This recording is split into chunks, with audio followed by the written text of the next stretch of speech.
Once in a quiet village where days moved slow and dreams moved slower, there stood a forgotten little watch repair shop.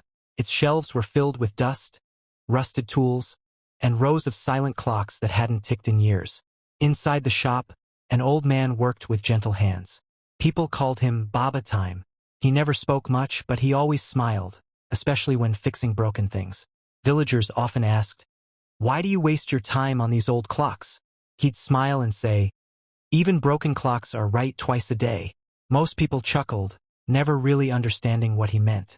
One rainy evening, a young man stumbled into the shop, drenched in rain, eyes filled with frustration. He placed a broken wall clock on the counter with force and said, "It's useless, just like me.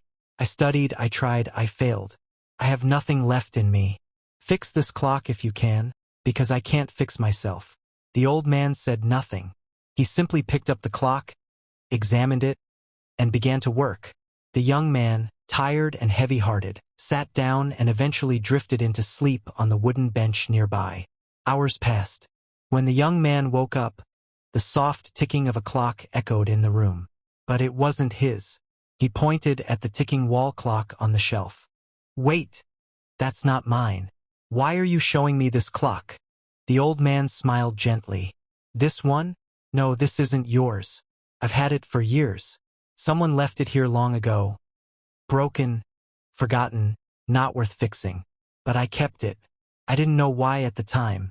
I just had a feeling that one day it would mean something to someone." He looked into the young man's eyes. "That someone is you." The room was silent. "You feel broken, like a failure.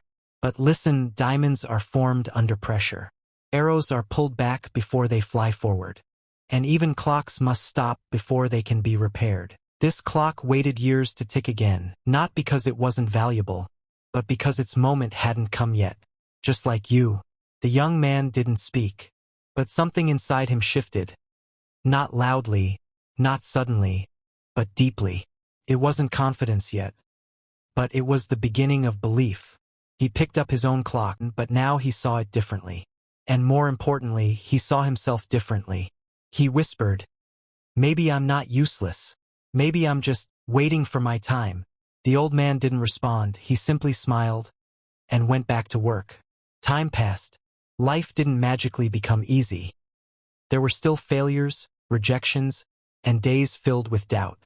But now, every time he felt like giving up, every time he thought, "I'm not good enough, I can't do anything," he would close his eyes and picture that old ticking clock on the shelf. The one that had once been broken. The one that had waited years before ticking again. And that memory lit a fire in his heart. If that clock could wait and still be valuable, so can I. If it can tick again, so will I. He began to face challenges differently, not as proof of failure but as tests of patience. And slowly, with quiet determination, he became someone new. Not perfect, not famous, but stronger than he had ever been. Everyone feels broken at some point. But broken doesn't mean worthless. It means you're being prepared. And the next time life tries to convince you that you can't, just remember the clock it waited, it ticked again. And so will you. If you liked this video, share your thoughts in the comments below. Like, comment, and subscribe for more such inspiring stories.